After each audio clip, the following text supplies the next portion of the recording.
da forma mais adequada. Passe. Diante dessa especificidade desse público, né, que para mim é um público muito especial, são pacientes que têm úlcera, eles são diferenciados, né, em muitos aspectos. A melhor forma, né, a forma mais adequada de oferecer esse cuidado é o cuidado integral e humanizado, né, que é um modelo de assistência que coloca o paciente, a pessoa, como um ser humano, né, em primeiro lugar, onde a gente precisa entender que ele é dotado de emoções, de uma vida, de uma história peculiar, né, esse acompanhamento, Renata, ele você precisa aumenta, por favor, o seu áudio? O pessoal aumento. está falando que está baixinho. Melhorou?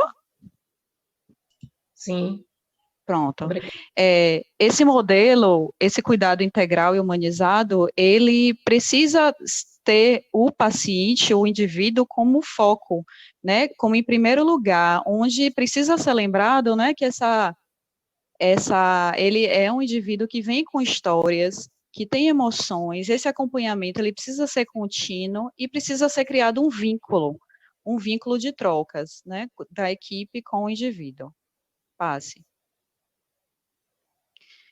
Infelizmente, não é o que a gente presencia muitas vezes na nossa prática, né? O que a gente presencia muitas vezes é equipes profissionais que buscam incessantemente resolver a parte biológica, né? Com as melhores coberturas, com os melhores tipos de curativo, né? É uma resolução objetiva desses problemas, só que é uma resolução que vem esvaziada de compromisso e principalmente empatia, né?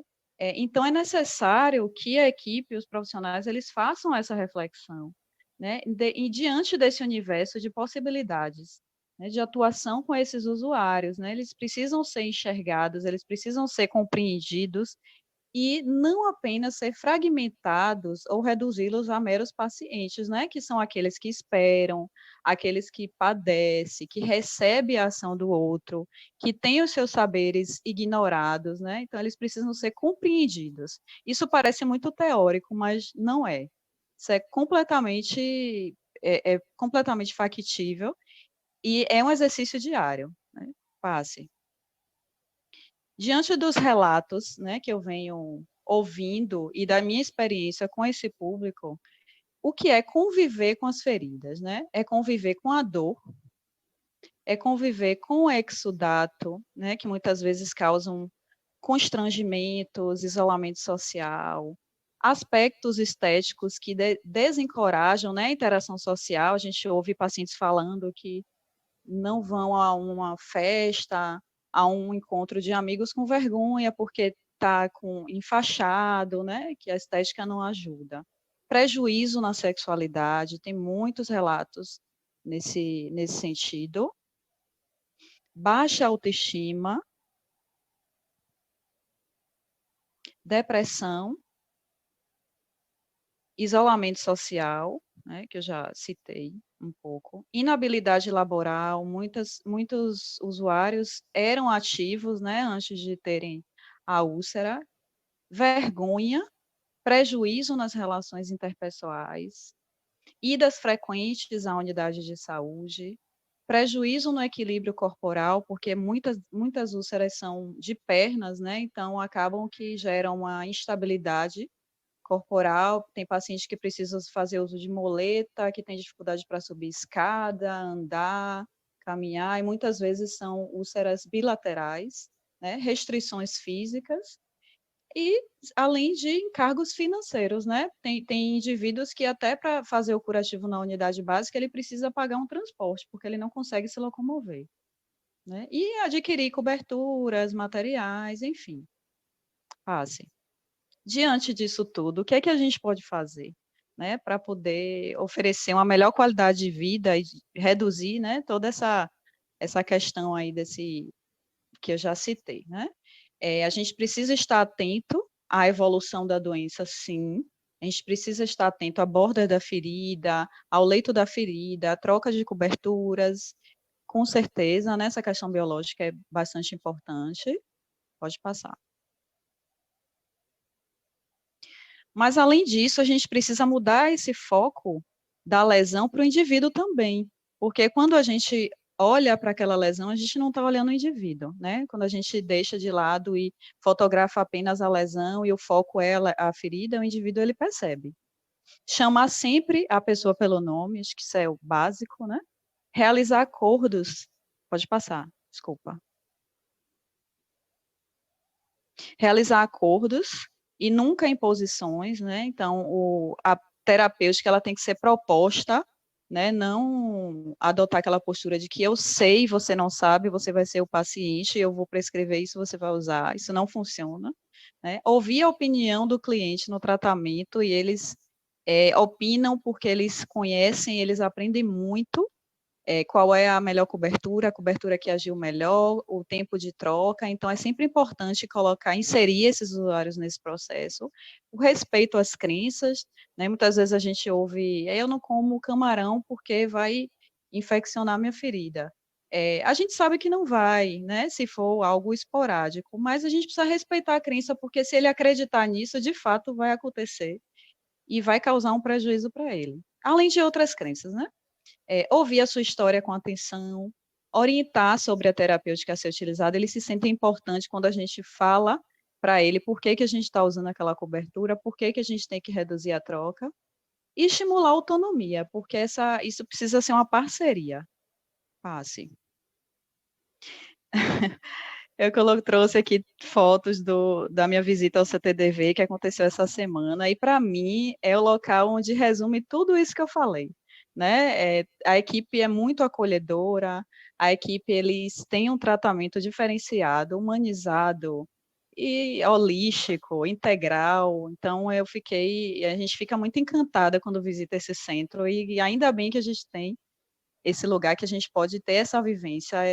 Todo mundo precisa passar por esse lugar, né? Então, tem aí a equipe de enfermagem, dos técnicos, doutor Marcelo, maravilhoso, e Darlene também, não tenho nem palavras para descrever. Muito bom. Passe. E quando a gente dá uma alta, né? Quais são os sentimentos envolvidos na alta? Satisfação, alegria, afeto, realização, paz de espírito, empatia, felicidade. Aí foi antes da pandemia, por isso que foram as altas de 2020, desculpa. E acho que principalmente a sensação de dever cumprido. Passe. Algumas referências. E eu queria uma figura que resumisse o que é empatia, e foi para mim a mais perfeita, que é a gente enxergar o outro com o olhar dele, né? Que na verdade isso não é fácil, é um exercício diário fazer isso, mas entender que ali do outro lado existe um ser humano, uma pessoa que tem um outro olhar, que tem um outro pensamento, e a gente precisa tentar entender e penetrar nessa realidade dele para que a gente consiga que a troca seja mais favorável possível. Pode passar. E obrigada, agradecer pela oportunidade. Eu fico muito feliz e lisonjeada. Obrigada. Agradecer a Renata, né, pela excelente apresentação. E assim, ela nos trouxe uma coisa muito importante, né, neste ano de mudanças, né, um ano de 2020. Assim, eu sou muito supersticiosa e achei interessante que no final de 2019 eu pensei, 2020, um ano par, vai me trazer coisas maravilhosas, né? Vai ser um ano diferente de 2019. E aí, depois do meu aniversário, a gente acabou se assustando, né? Meu aniversário em fevereiro acabou se assustando, né, com a pandemia, né? E aí o que 2020 trouxe foi, no início do ano, incertezas, né? Dificuldade de a gente interagir com nós mesmos, né? E a necessidade do distanciamento social foi assim um impacto muito grande, principalmente para nós, né, brasileiros, baianos que gostamos de abraçar, beijar, né? E aí isso foi realmente impactante E acredito, Renata, que nas salas de curativo também, né, se precisou reformular, né, os atendimentos, se precisou conversar com a maioria desses pacientes que são idosos, né? Então, eu queria que você falasse um pouquinho, né, dessa mudança de paradigma, desse atendimento que você acabou fazendo, apesar de você ter visto em outros locais, mas a gente, nas unidades de saúde, eu sei que vocês já trabalham com o acolhimento desse paciente, né? Já vê o paciente de uma outra forma, né? A gente até interfere, porque tem alguns pacientes com, né, condições humildes que necessitam de um outro olhar, e eu sei que na maioria das salas de curativo das unidades da rede, né, do município de Salvador, isso realmente acontece, né? Eu sempre recebo e-mails de vocês, né, solicitando, por favor, preciso de um atendimento rápido, e me mandam fotos, né, não respeitam nem o horário do almoço, né, eu estou almoçando, olha as fotos quando eu abro, né, e aí a gente acaba, né, colaborando com o atendimento mais rápido desse paciente, né? Então, eu queria que você falasse um pouquinho disso, dessa importância desse atendimento, né, desse acolhimento desse paciente nesse momento, né, tão de mudanças que está sendo 2020.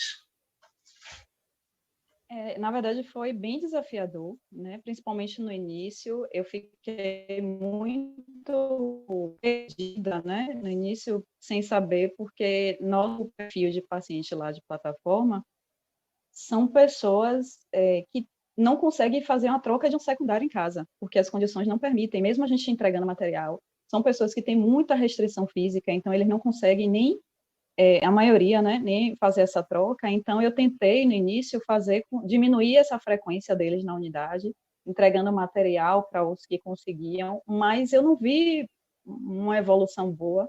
Então, isso foi bem angustiante, sabe, assim, foi muito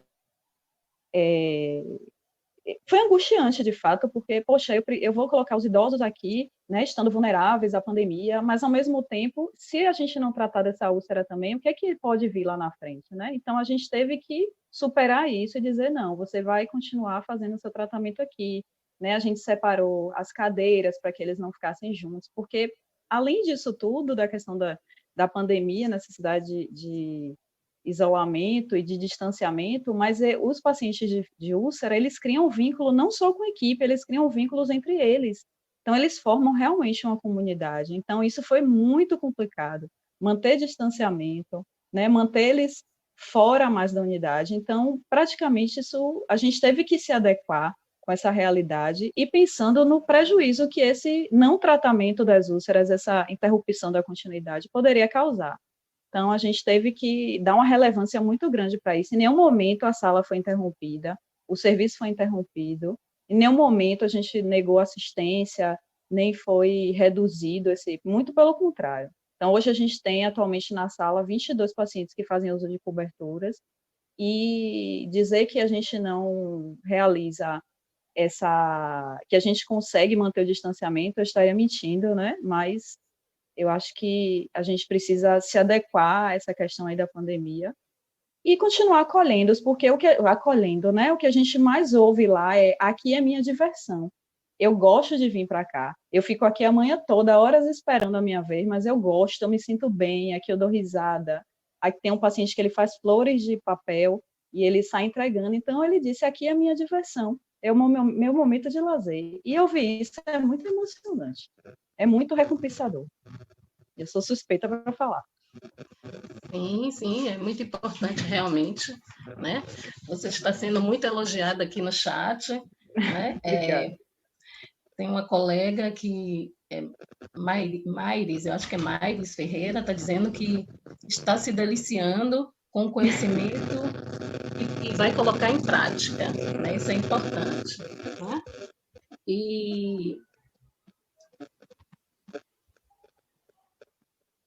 E tem, elogiando, e também tem Renata. É emocionante ouvir você falar sobre o trabalho de sua equipe, né? E assim, Isso que é o interessante, né? Esse retorno, né? Essa preocupação com o outro, né? Essa possibilidade de fazer o bem, né? Isso que é importante, né? E às vezes até o que você está dizendo, na alta eles não querem ir embora, né? A gente tem vários relatos disso que quando dá alta eles ficam, né? Mais tristes do que quando chegaram, né? E isso realmente é um retorno importante, né? Para quem trabalha nas salas de curativos, né? E que atende esses pacientes aí no dia a dia. Então, gostaria que você olhasse o chat depois, se tiver alguma outra pergunta para você responder, certo? E agradecer, né, esse momento aqui que você dividiu conosco. E a gente vai dar continuidade chamando a próxima palestrante. Obrigada, Renata. Então, agora fala da enfermeira Cristiane Galvez, né? Ela é enfermeira especialista em marketing clínico da Coloplast Brasil e vai falar sobre feridas em pessoas com neoplasias, atenção e cuidados. Tenha um bom dia, Cristiane. Seja bem-vinda. Bom dia, Georgia. Vocês estão me vendo? Está tudo certinho? Sim, eu queria só que você aumentasse um pouquinho o volume do seu microfone, por favor. Deixa eu só ver aqui. Melhorou? Sim, sim. Perfeito. Compartilhar minha tela com vocês.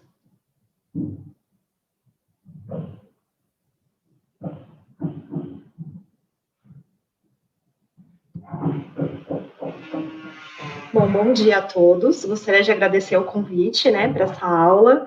É um tema que eu gosto bastante. Eu trabalhei um bom tempo da minha vida com pessoas na oncologia, né, com pessoas com câncer. Então, eu acho um tema super importante, e às vezes muito pouco abordado, né? Como a Jorge me apresentou, meu nome é Cristiane, eu sou enfermeira e estomaterapeuta. Hoje eu trabalho como especialista em marketing clínico na Coloplast, e minha especialização em estomaterapia, geriatria e gerontologia, e a minha parte assistencial foi praticamente 100% na oncologia. Então, para começar a falar um pouco mais sobre esse tema, eu gostaria de trazer para vocês esse panorama mundial, né, de como a gente tem hoje o câncer, não só no Brasil, mas também no mundo.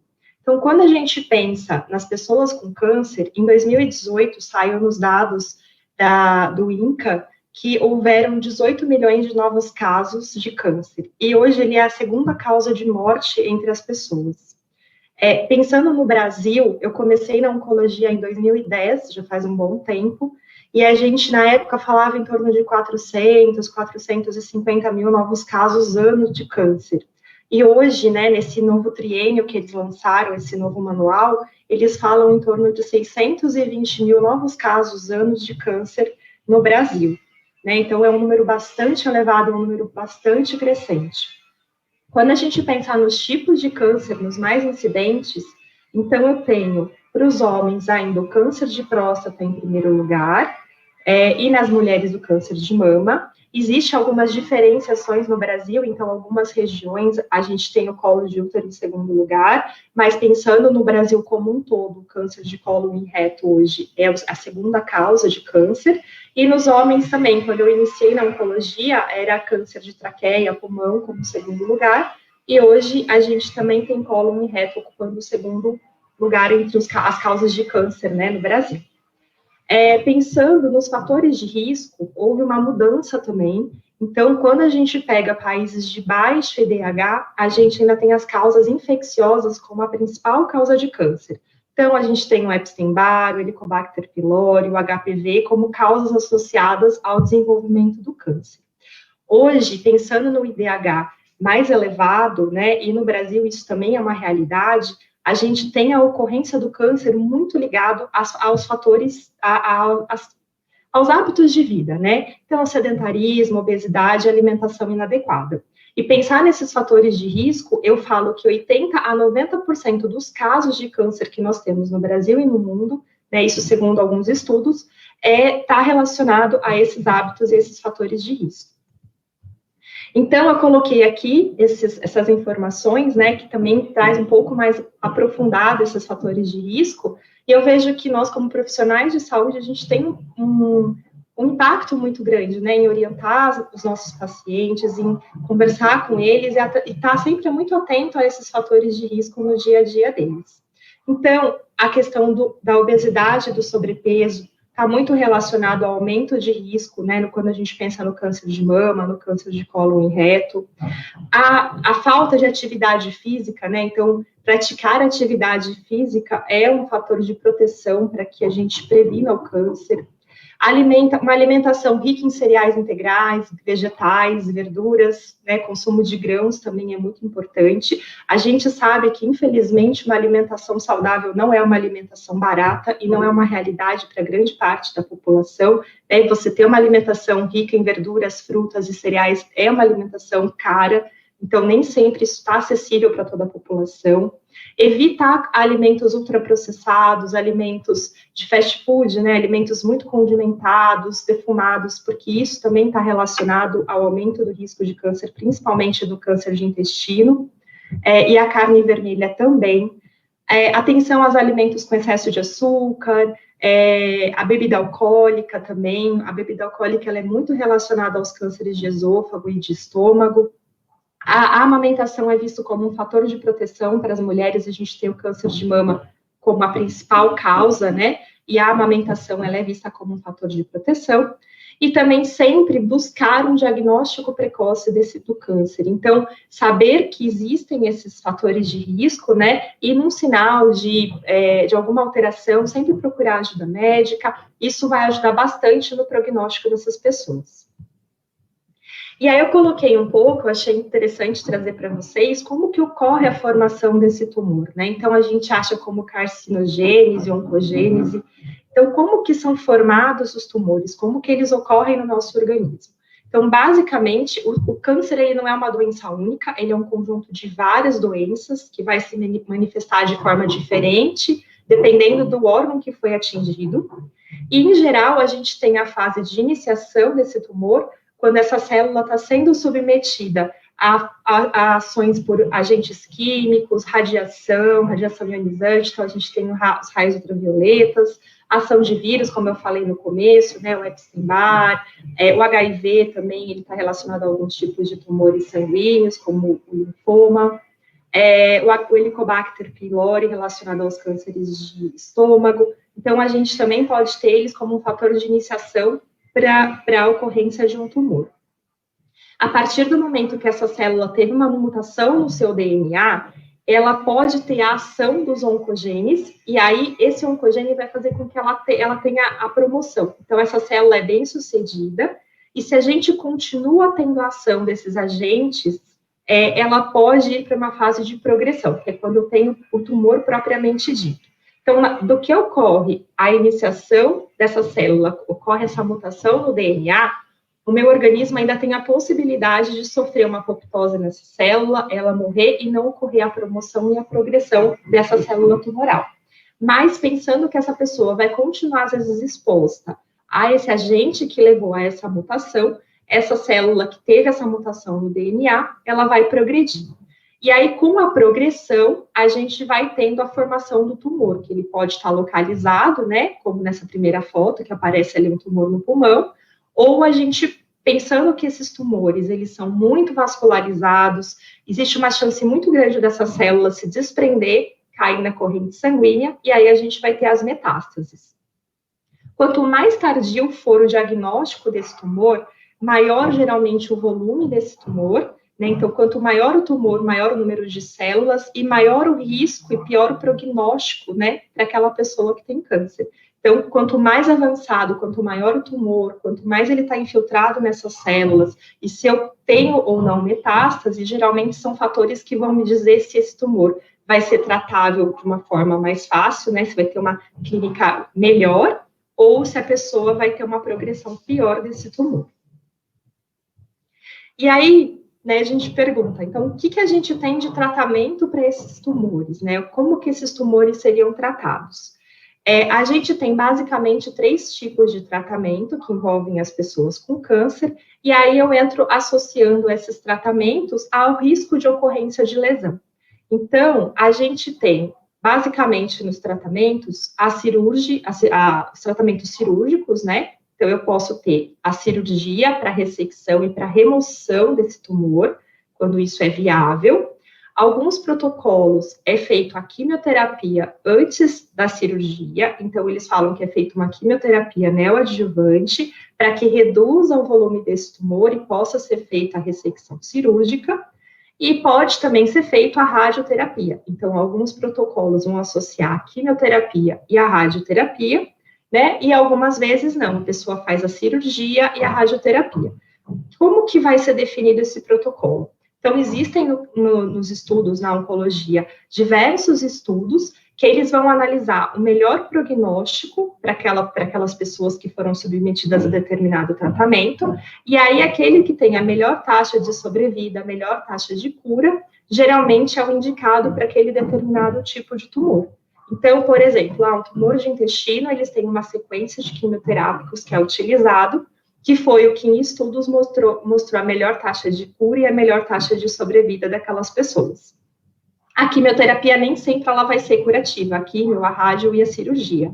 Algumas vezes o tumor, por ter um diagnóstico muito tardio, né, ter muitas metástases, é feito o tratamento para a pessoa, mas esse tratamento ele não vai visar a cura dessa doença, e sim a redução da massa tumoral e uma melhor taxa de sobrevida para aquela pessoa. Por isso que é muito importante, né, a identificação precoce, os exames preventivos, para que ele seja identificado o quanto antes e o tratamento seja um tratamento curativo e não paliativo. E aí, relacionando essas questões com o tratamento em si, né, com alguns conceitos que nós temos. Então, se a gente pensar na nossa pele, ela é formada, basicamente, né, pensando numa forma mais macro, por 3 camadas, que é o tecido subcutâneo, a derme, que é onde eu tenho os receptores nervosos, as glândulas, né, os folículos pilosos, e a epiderme, que é onde a gente tem a diferenciação celular até a formação do extrato córneo. E para a pele se manter saudável, é muito importante que ela tenha um equilíbrio adequado entre a quantidade de gordura que ela apresenta e as células, porque isso é o que vai manter essas células mais unidas, né, e evitar a ocorrência de infecções, por às vezes a contaminação de alguma bactéria, algum fungo nessa pele, vai evitar a perda de água e vai manter a pele mais saudável. E quando eu penso no processo de cicatrização, também pensando de uma forma, num processo de cicatrização normal, não numa ferida crônica, a gente tem basicamente 4 fases nesse processo de cicatrização, que seria a hemostasia, né? Então, eu tenho lá a agregação plaquetária, que vai desencadear a fase de inflamação, né? A fase inflamatória do processo de cicatrização, que é mediado por prostaglandinas, neutrófilos. E aí, tendo uma fase de inflamação bem sucedida, a gente começa tendo a proliferação, né? Aí eu vou ter a migração de colágeno, fibroblastos, que eles vão fazer com que eu tenha a proliferação desse tecido, para que eu tenha o fechamento dessa lesão, e a remodelação depois desses fibroblastos, desse colágeno, para que a gente tenha essa ferida resistente, né, mais fortalecida, esse processo de cicatrização seja bem sucedido. E aí, por que eu coloquei para vocês aqueles pontos, né, do que é o câncer e do que ele pode ocorrer? Porque quando a gente pensa numa pessoa que está sendo submetida a um processo de quimioterapia, como que agem essas quimioterapias, né? Qual que é o efeito dela no corpo dessas pessoas? Então, a quimioterapia, ela pode ser via oral, ela pode ser tópica, intramuscular, intravenosa, subcutânea e intratecal. Então, é a forma que ela vai entrar no organismo, ela pode se apresentar de diversas maneiras. Mas uma coisa é muito comum entre as quimioterapias.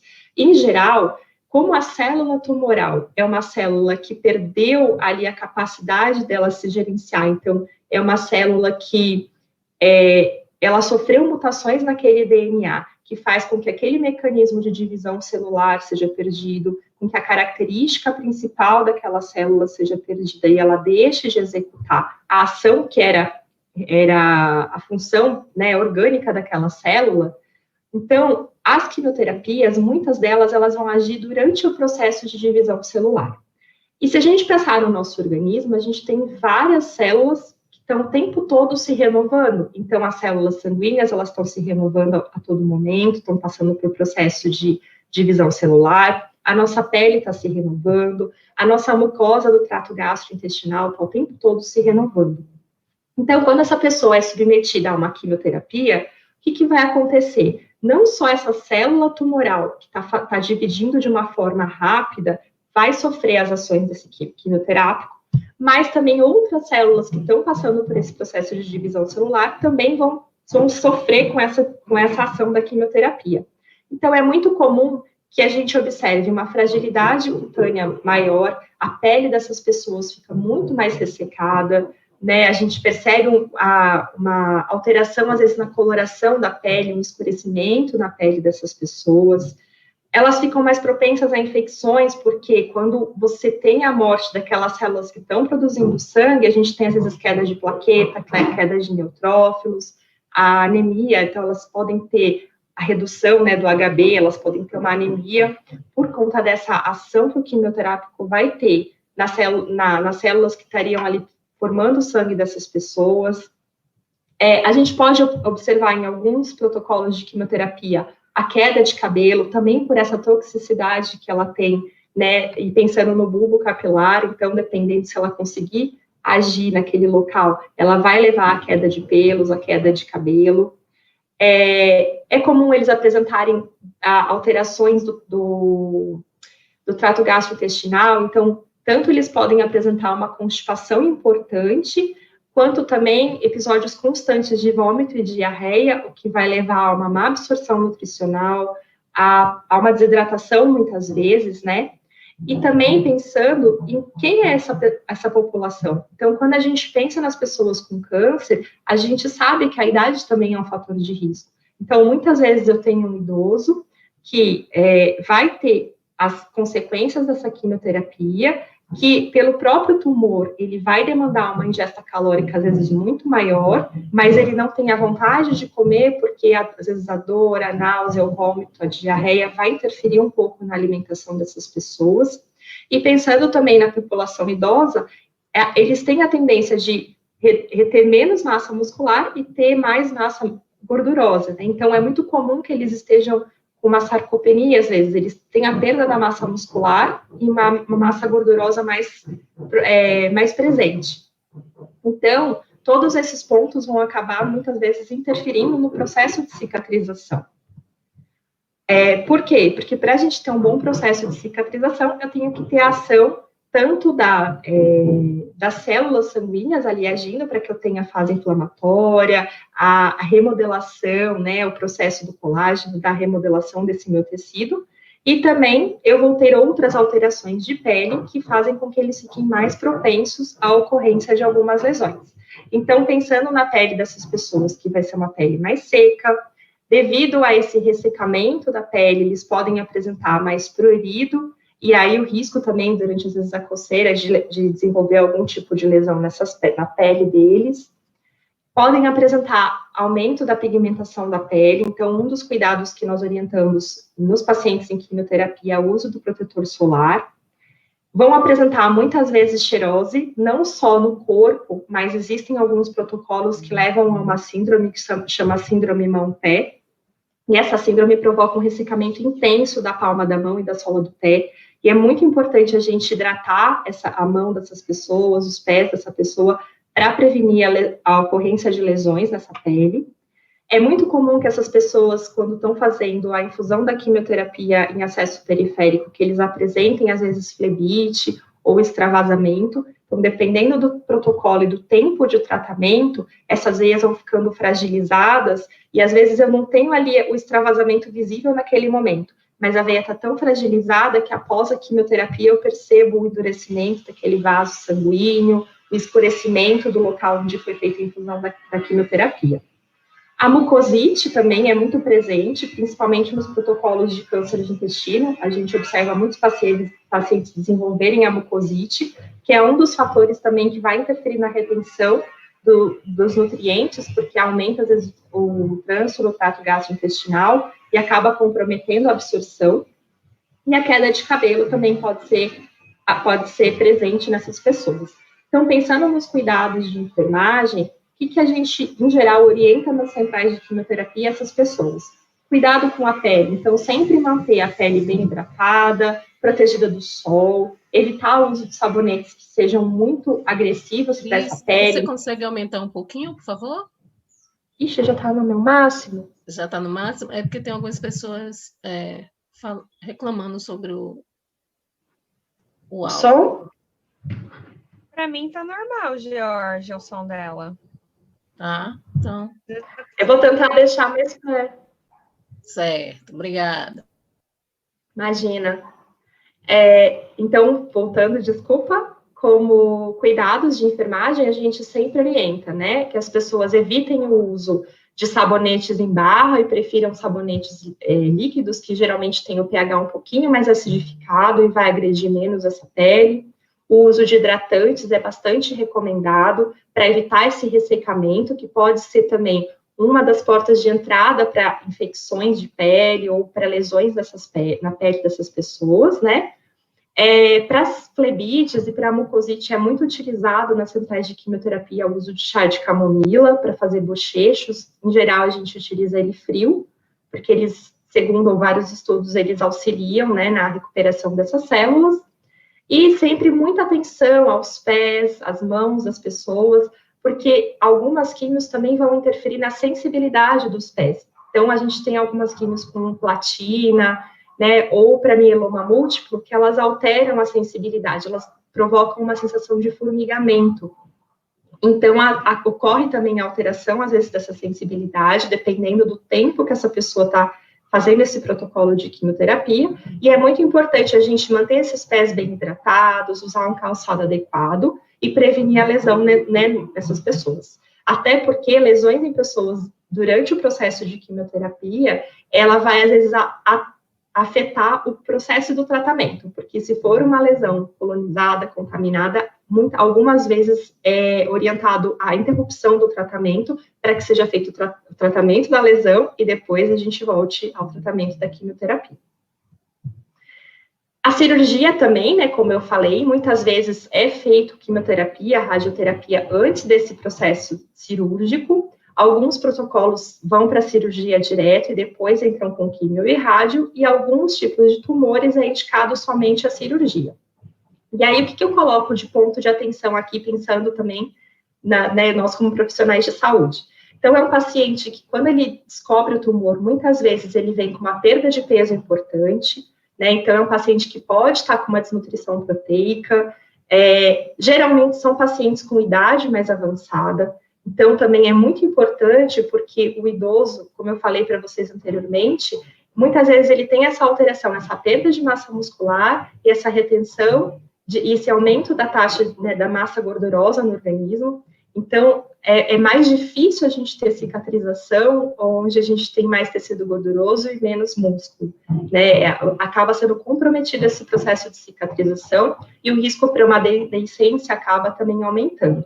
E associado a isso, se ele fez quimioterapia ou radioterapia anterior ao tratamento cirúrgico, né, pensando em todos aqueles efeitos colaterais que eu mostrei para vocês anteriormente, o risco para que ele desenvolva uma deiscência, que ele tenha um processo de cicatrização ruim, talvez por uma desnutrição proteica, por uma redução de colágeno, por alteração dos fatores sanguíneos. Então, ele pode estar com a fase inflamatória do processo de cicatrização comprometida, porque ele está com os neutrófilos ali muito no limite mais baixo.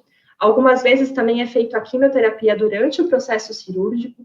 Então, é muito importante a gente acompanhar de perto essa ferida cirúrgica e ver se ela não está tendo nenhuma alteração ali no processo de cicatrização que sinalize para mim uma atenção que ela pode não evoluir de uma forma boa.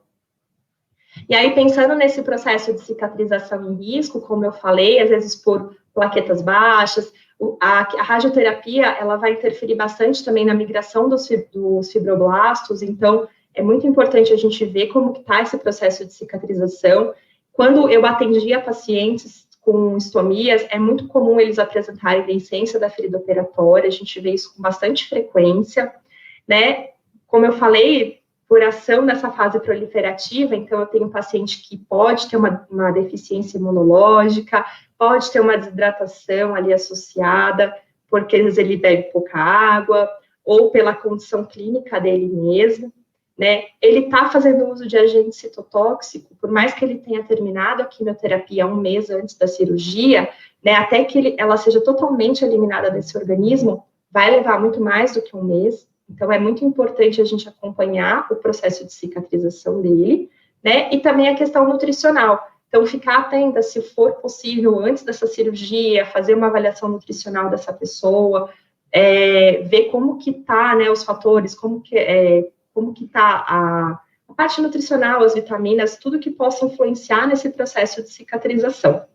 E sempre que possível, manter esse ambiente de cicatrização úmido, protegido, para que a gente tenha o melhor processo de cicatrização possível, né? Para que o curativo, ou para que a forma que a gente está tratando essa ferida cirúrgica não seja uma porta de entrada para micro-organismos e que possam contribuir de uma forma negativa para esse processo de cicatrização que está ocorrendo. E a radioterapia também, como eu falei para vocês, ele é um tratamento mais localizado, então é um fecho de radiação que ele vai agir ali na região do tumor, é uma radiação ionizante, que a função dela também é destruir essas células tumorais, essas células que estão em processo de divisão. Só que na penetração desse feixe de radiação no organismo, é muito comum que essas pessoas acabem desenvolvendo algum tipo de lesão nessa pele.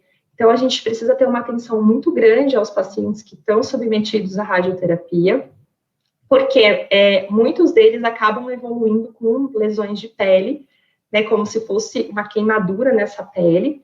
E como que a gente preveniria essas ocorrências, né, essas lesões de pele que podem vir a ocorrer com a radiação?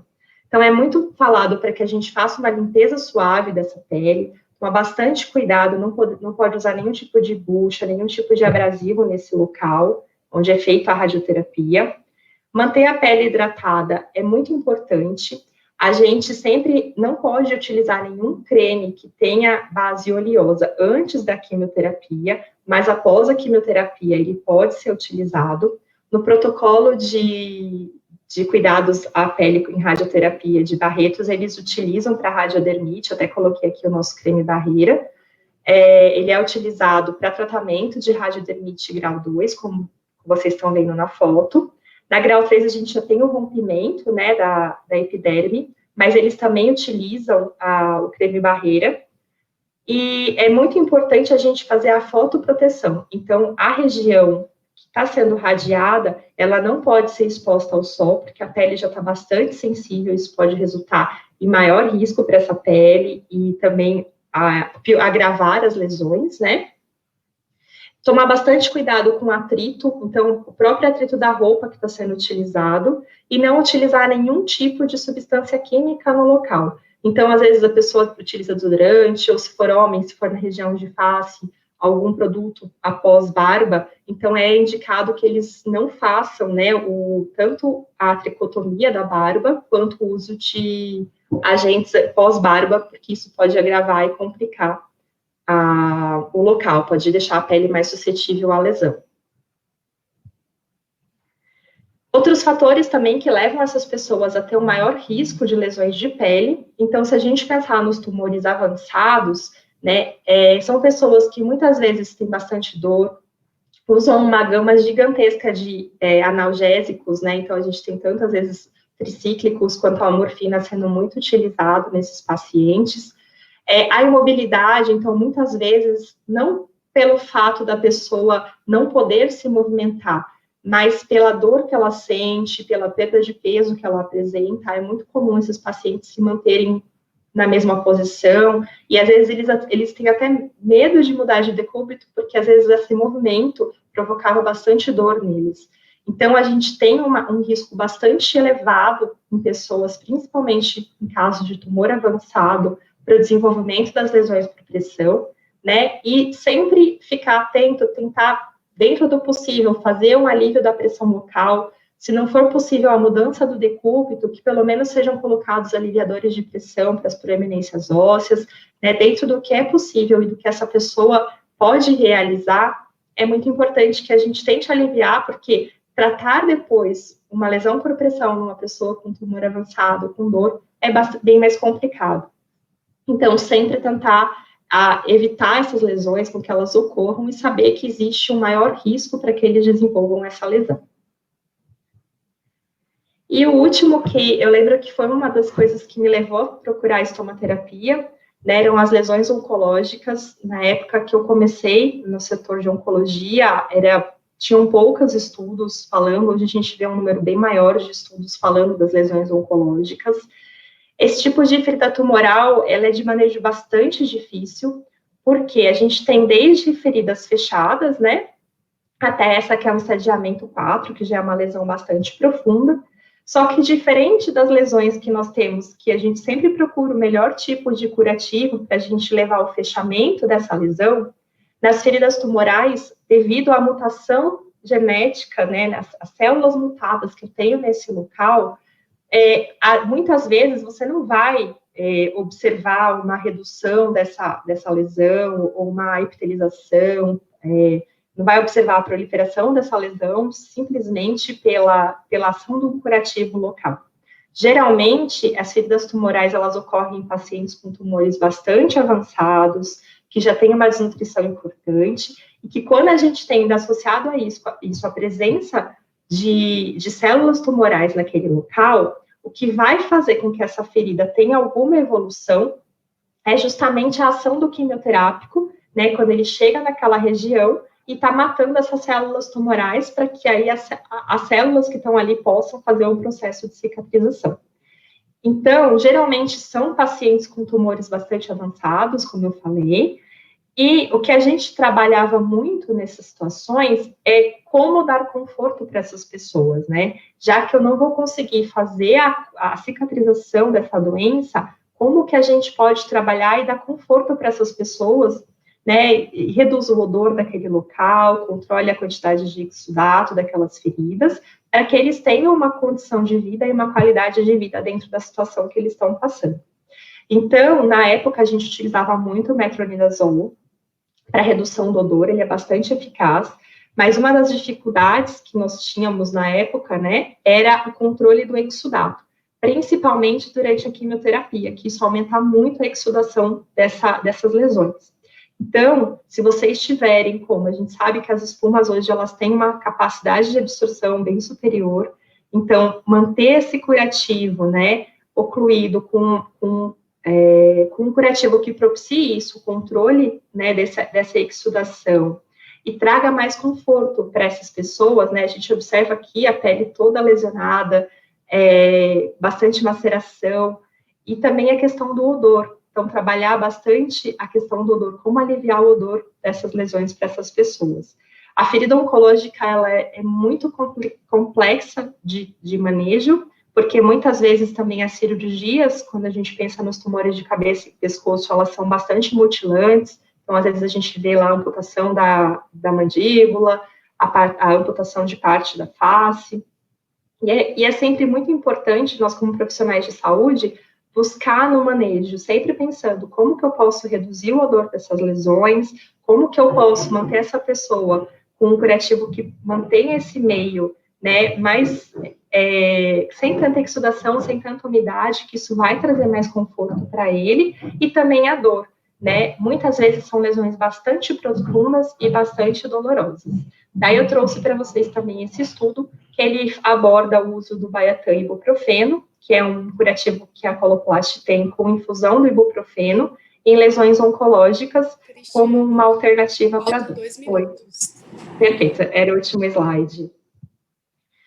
Bom, é isso, gente, eu agradeço muito. Só deixando uma mensagem para todos, eu acho que a gente está aí no Dezembro Laranja, que ele fala sobre a prevenção do câncer de pele, também é um câncer bastante incidente, e do que eu tenho, assim, para trazer para vocês, acho que do que eu já passei de experiências, procurem sempre e observem nas pessoas, estou com alguma alteração no trato gastrointestinal, de hábito intestinal, alguma alteração na pele, procurem ajuda, não deixem passar, porque às vezes pode ser um tumor e precisa de tratamento.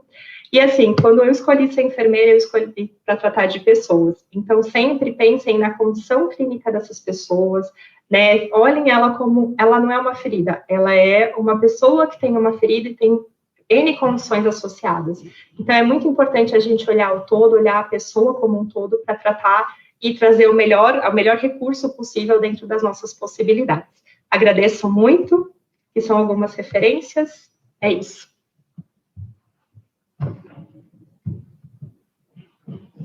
Obrigada, Cristiane. Obrigada. Pelo que você trouxe aqui de experiência, né, para esses pacientes oncológicos. Na rede, a gente atende, mas ainda é um número não muito significativo, mas é importante, né, que a gente tenha esse cuidado, né, essa visão na hora que for acompanhar esses pacientes. Normalmente eles estão acamados, então é realizada a visita no domicílio do paciente, né, orientá-los.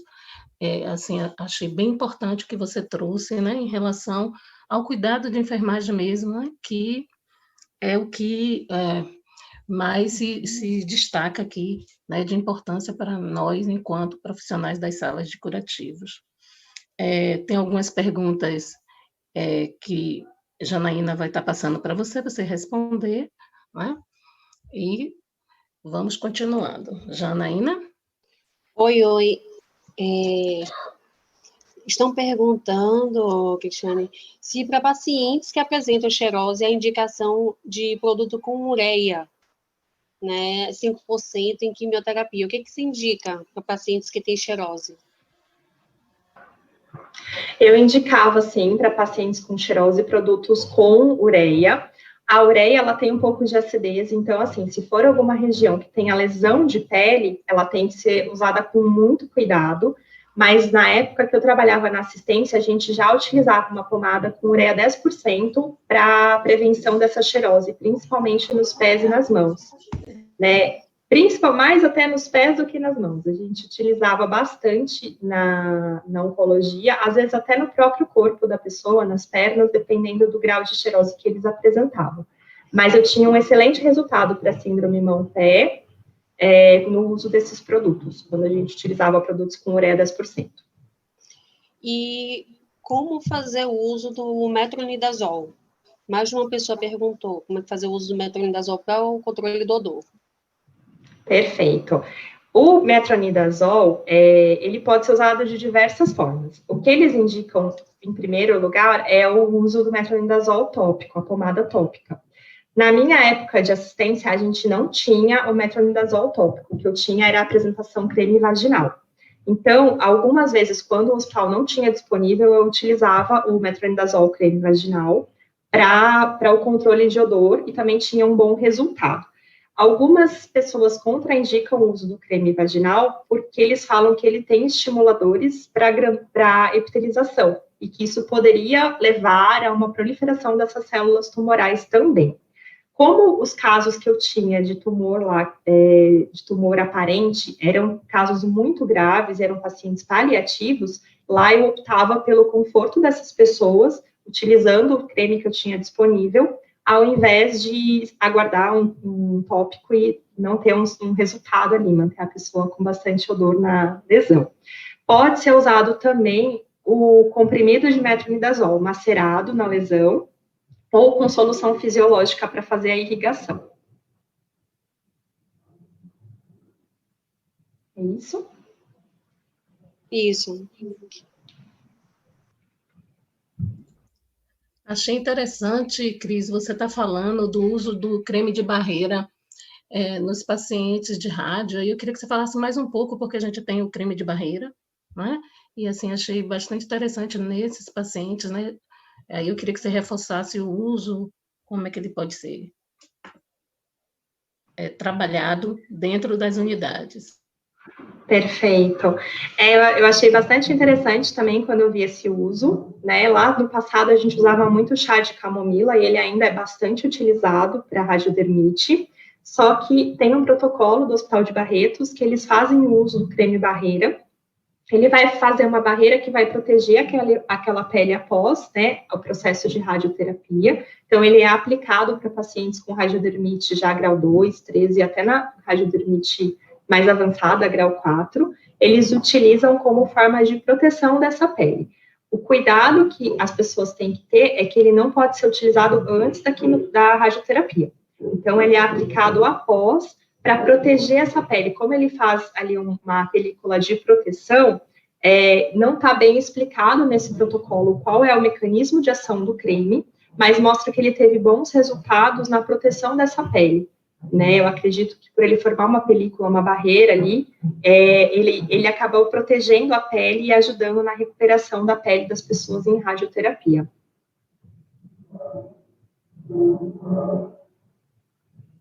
Ok.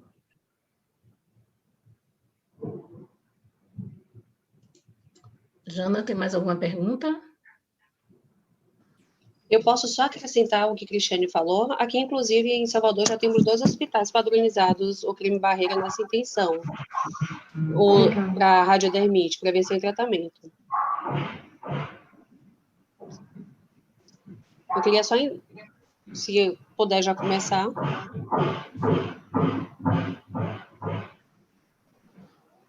A minha parte. Janaína, não entendi a sua colocação. Eu disse que aqui em Salvador já temos 2 hospitais com creme barreira padronizados para uso em prevenção e tratamento de radiodermite. Ah, entendi. Que bom. Sim. Posso já compartilhar a minha tela? Para a gente fazer o Então, se não há mais outras perguntas para a Cristiane, gostaria de agradecer. Continue conosco nessa jornada, né, se for possível, e aí a gente vai passar para a Janaína fazer o workshop da empresa. Obrigada. Obrigada.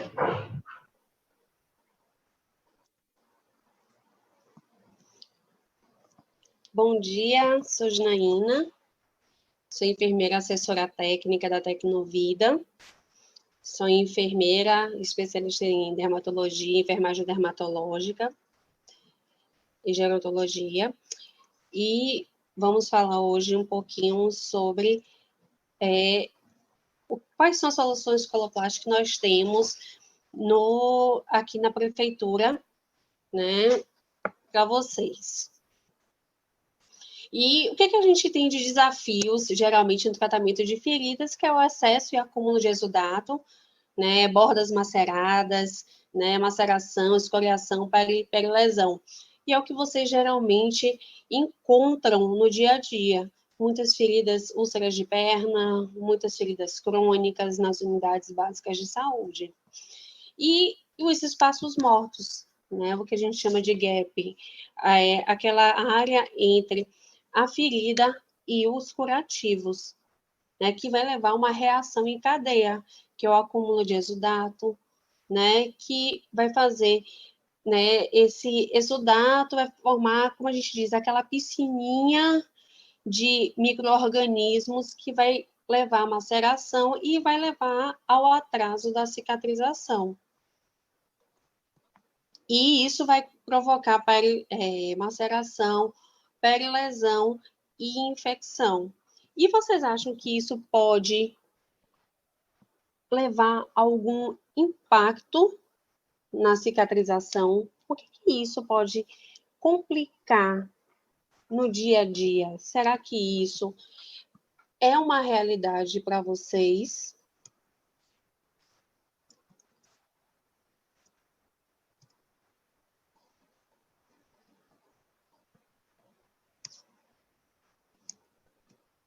Então, isso pode levar ao vazamento e diminuir a qualidade de vida. Como foi dito mais cedo, se eu não me engano foi por Renata, né, vai diminuir a qualidade de vida dos pacientes, que leva ao isolamento, depressão, né, odor, né, do paciente. A gente tem que avaliar nosso paciente como um todo.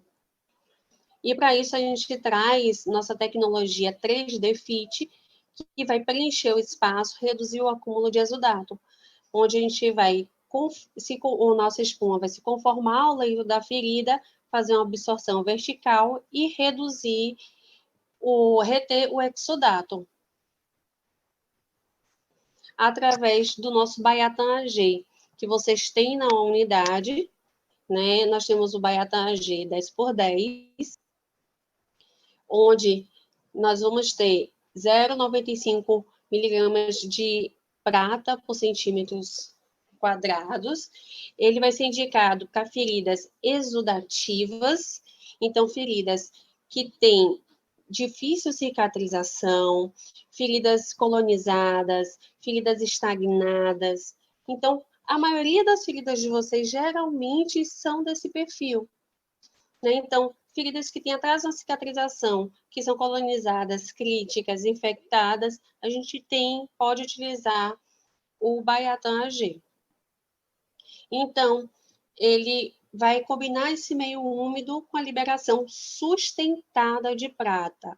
O que quer dizer? Ele vai liberar de forma gradativa e sustentada os íons de prata. Vai ter uma cobertura de espuma com complexo de prata iônico disperso em toda a sua estrutura. Então, à medida que ele vai recebendo o exudato, ele vai liberando os íons de prata. Por até 7 dias. Janaína, quer dizer que eu vou ficar com a espuma por 7 dias? Não. Nós temos que conhecer nosso cliente, temos que ter um discernimento de saber por quantos dias, qual é o nível de exudato, qual o tamanho da minha ferida, né? E saber quando é que minha cobertura vai estar realmente saturada. E como é que a prata ela vai funcionar? Como é que ela age? Ela não vai agir de uma única maneira, né? Então, ela vai romper a parede celular, ela vai interagir com o DNA e vai bloquear o sistema de respiração celular. Então, ela tem ação tanto bactericida como bacteriostática. Então, por isso que a gente diz que ela tem tantos meios de ação que ela não causa resistência bacteriana. E ela age numa gama grande de micro-organismos, incluindo pseudomonas, estafilococcus aureus, streptococcus, MRSA e dentre outros.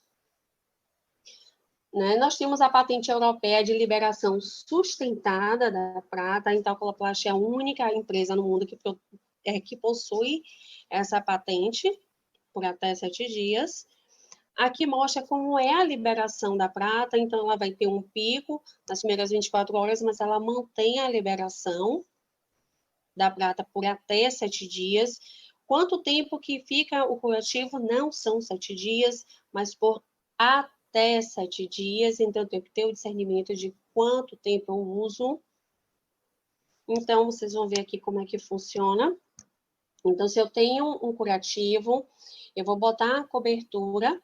Então, ela tem uma película onde permite a troca gasosa, impede que entre água e micro-organismos. E ela tem tipo esses cachinhos de uva que ele vai liberando os íons de prata à medida que ele retém o exudato e vai matando esses micro-organismos. E eu gosto sempre de comparar. Se eu tenho uma colonização, toda ferida, ela é colonizada. Por exemplo, se eu tenho uma ferida aberta durante horas. Sabe aquelas propagandas de sabão em pó? Onde... Faltam 2 minutos. 2? Vixe. Então, eu tenho que liberar o íon de prata para ele penetrar até as camadas mais profundas. Aqui alguns casos de Baiatan AG, de úlceras de perna. Essa aqui foi uma paciente minha com troca a cada 48 horas. Nós temos o Confio Creme Barreira, que ele é um protetor hidrofóbico, hidratante para a pele, ajuste do pH, que é uma das coisas mais importantes. A gente não utiliza no leito da ferida, então a gente usa como hidratante, utiliza para DAI, outras lesões por umidade, prevenção e tratamento, apresentação em creme, ele não impermeabiliza a pele, fácil absorção, fácil aplicação e remoção, diminui a fricção da pele e não deixa resíduo. Algumas aplicações aqui na área pele-lesão. E a Coloplast tem soluções para várias situações. E deixo aqui, né, se vocês têm alguma pergunta, meu contato, o que vocês precisarem. E obrigado pela atenção. Estou à disposição de vocês. E queria só dizer que eu já vi aqui que tem uma pergunta, se pode utilizar em feridas superficiais. Sim, o Baiatan G, ele pode utilizar tanto para feridas superficiais como para feridas com até 2 centímetros de profundidade. E porque ele vai se conformar no leito da ferida com até 2 centímetros. Então, tanto para feridas superficiais quanto para feridas até 2 centímetros, ele se conforma e deve ser utilizado até as margens, passando as margens, ok? Obrigada. Obrigada, Jana. Bem, e aqui, né, vamos estar falando com o último palestrante do turno matutino. Às 13h05, reiniciamos o turno da tarde. Então, chamaremos agora Dr. Marcelo Liberato. Ele é médico, especialista em cirurgia vascular, referência internacional na técnica de escleroterapia com espuma, presidente do Instituto Reutemann e também do Centro de Tratamento de Doenças Venosas. Esse centro tem uma parceria com a Secretaria Municipal de Saúde, onde os pacientes que são triados na sala de curativo pelas enfermeiras com úlcera venosa e com necessidade de realizar o procedimento de espuma é encaminhado para esse centro, né? O Dr. Marcelo deve estar falando sobre ele. Ele vai estar abordando o tema tratamento holístico da insuficiência venosa crônica. Marcelo? Olá, pessoal. Vocês estão me ouvindo? Bem baixinho. Melhorou? Tudo bem?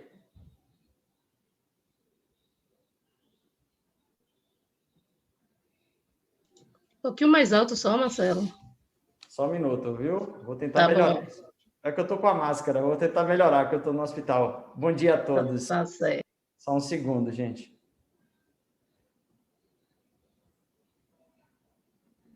O hospital às vezes é imprevisível e a gente... Eu cheguei aqui agora, quando você está durante a sua apresentação. Então... Assim fica melhor? Vocês estão me ouvindo melhor assim? Sim. Assim está Pelo melhor? menos eu estou. Ótimo. Vou compartilhar a tela aqui com vocês. Agradeço muito a oportunidade. E para mim é uma honra muito grande poder estar participando de mais uma jornada, certo? Da Secretaria Municipal de Saúde, que representa muito, né, na minha experiência com tratamento de feridas, pela nossa parceria, que já vai fazer 7, 8 anos, não é? Gel, vocês estão ouvindo bem? Posso continuar? Pode sim. Obrigado. Bem, Georgia já me apresentou, a gente vai falar um pouco do tratamento holístico da insuficiência venosa crônica. São alguns conflitos de interesse que nós temos. E eu sou cirurgião vascular, para quem para aqueles que não me conhecem, de Salvador, eu amo a natureza, a família, e essa foi uma aula que eu dei aqui para a América Latina, então peço desculpas a vocês, alguns slides vão estar realmente em espanhol, mas acho que é mais importante a nossa explicação do que está no slide. A gente começou a nossa experiência com colocando a educação, né, como um dos fatores primordiais para a conscientização das pessoas em relação a uma doença que é muito prevalente no mundo inteiro, e que envolve varizes, feridas, terapia de compressão, cuidado avançado de feridas, e já são mais de 2.000 pessoas capacitadas oficialmente nesses últimos anos, e quando a gente vai avaliar as veias, as úlceras em membros inferiores, a grande parte é venosa pura ou venosa mista, não é? Tem algum componente venoso, mesmo aquelas com etiologias hematológica, por exemplo, metabólica ou até vasculítica, inflamatória, todas têm componentes microcirculatórios envolvidos. E a insuficiência venosa clássica é isso daqui. A gente tem uma situação, uma graduação internacional que foi realizada uma atualização agora em 2020, e a úlcera venosa é o estágio mais avançado. E para lidar com a úlcera venosa e com a insuficiência venosa, nós criamos um protocolo ao longo dos anos. Isso teve parceria do município, parceria das empresas que nos apoiam, e hoje eu vou só resumir para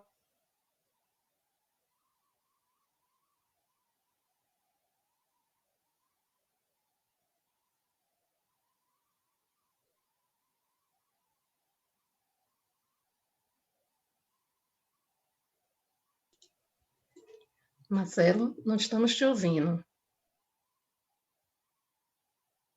tratar a insuficiência venosa crônica.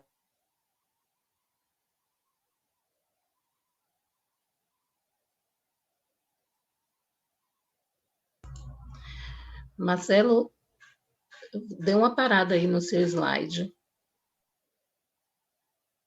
Ao cuidado médico, ao cuidado na área médica, tá? E a gente está aqui com... Marcelo? Oi.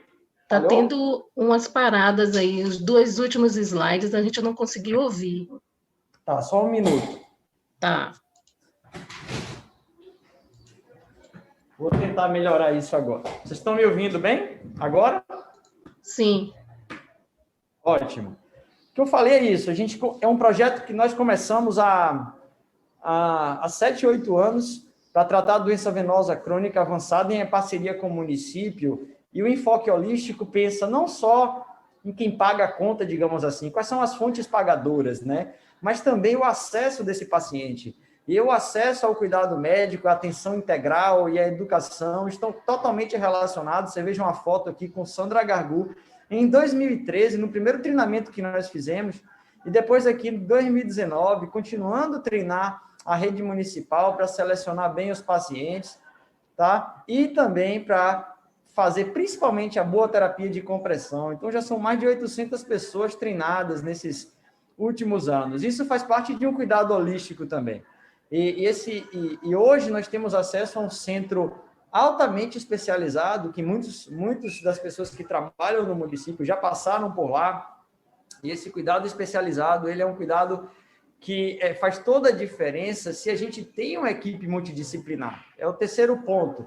Um centro especializado, equipe multidisciplinar, o centro que é mantido pelo Monte Tábua, junto com o nosso instituto, ele tem 28 pessoas, e a gente teve que se adaptar, e eu vi nas aulas antes como é que é difícil, às vezes, essa adaptação, seja para a população, seja para os profissionais da área de saúde, nessa pandemia, mas a gente conseguiu, e um grande diferencial do cuidado holístico é a gente conseguir ter sempre um especialista, só um segundo,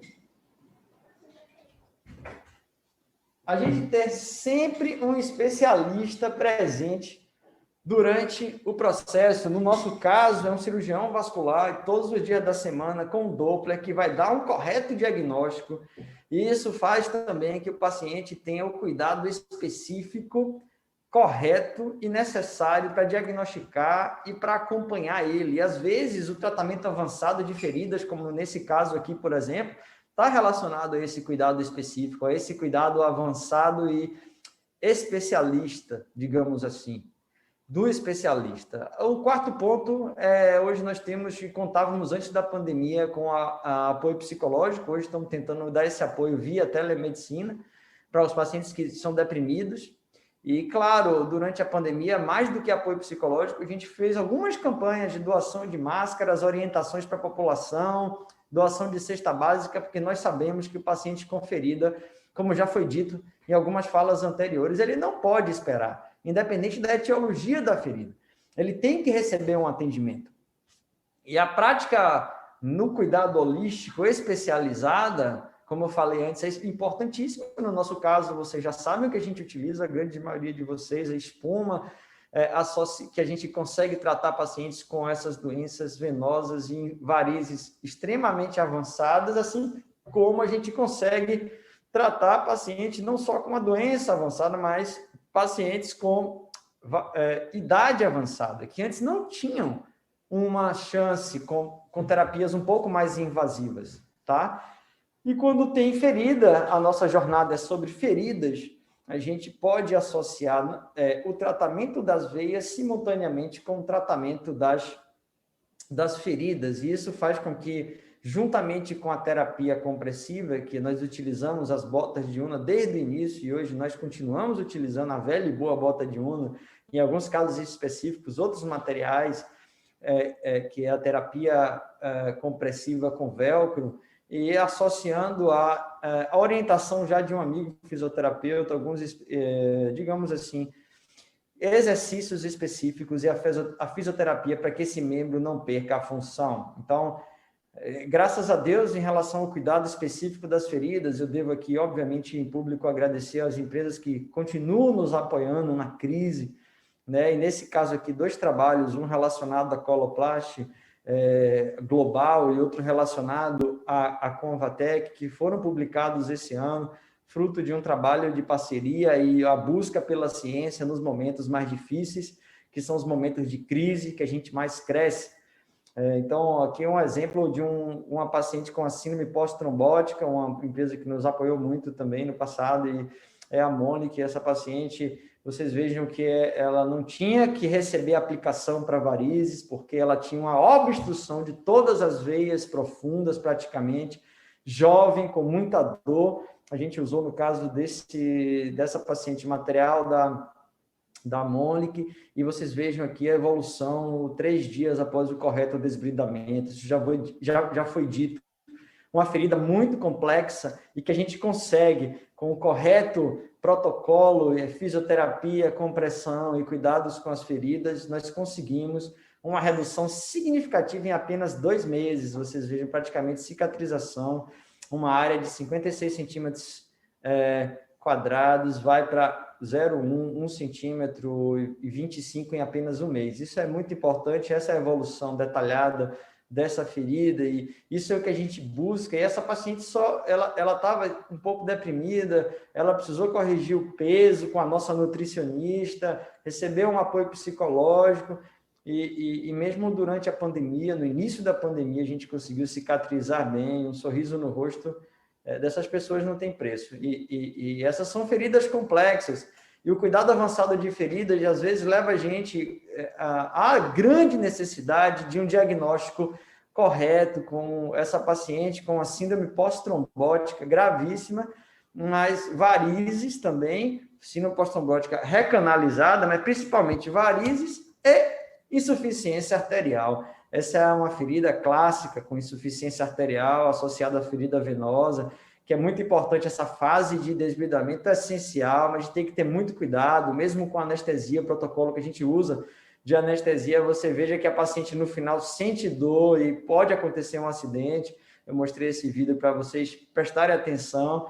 É óbvio que é uma ferida mista, clássica e grave como essa, exige tratamento. Nesse caso, a gente usou o Aquacel, a Gestra, mais no protocolo, e mesmo com um tempinho maior, pela insuficiência arterial também que ela tinha, a gente consegue, da maneira correta, comprimir e tratar essa ferida, essa paciente cicatrizar de uma forma maravilhosa, ela não dormia com dor e hoje passa a ter qualidade de vida. E essa é outra paciente gravíssima, que o cuidado holístico é extremamente importante, porque no membro inferior direito, você também tinha comprometimento arterial, e a gente consegue, a gente tratou ela em um dos cursos de capacitação nosso, certo?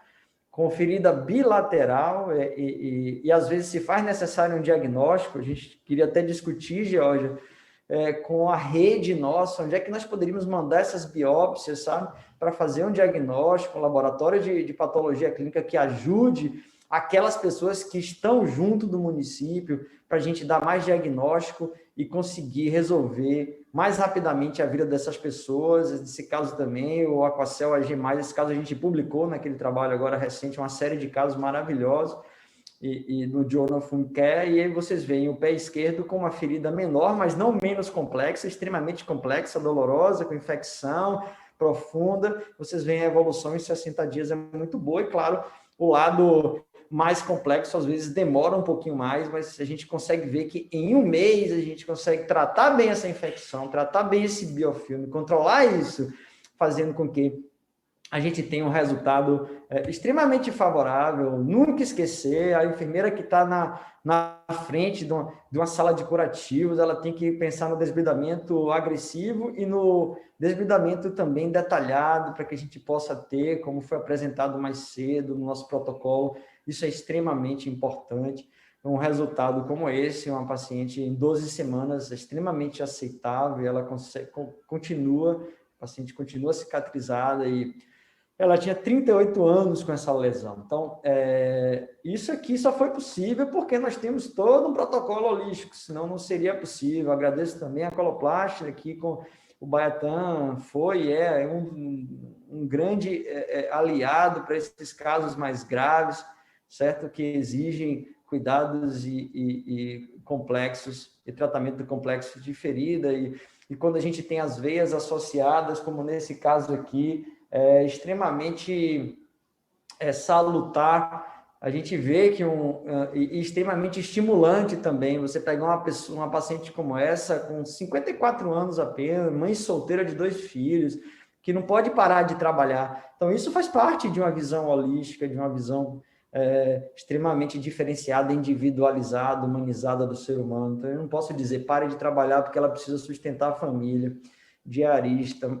Ela tinha uma dor de 9 em 10, tá, na escala visual analógica para dor, e que tomava antidepressivo, não tomava antidepressivo, mas anti-inflamatório, e precisou tomar antidepressivo, porque tinha um certo grau de depressão associado a todo esse sofrimento crônico, gastrite, esofagite.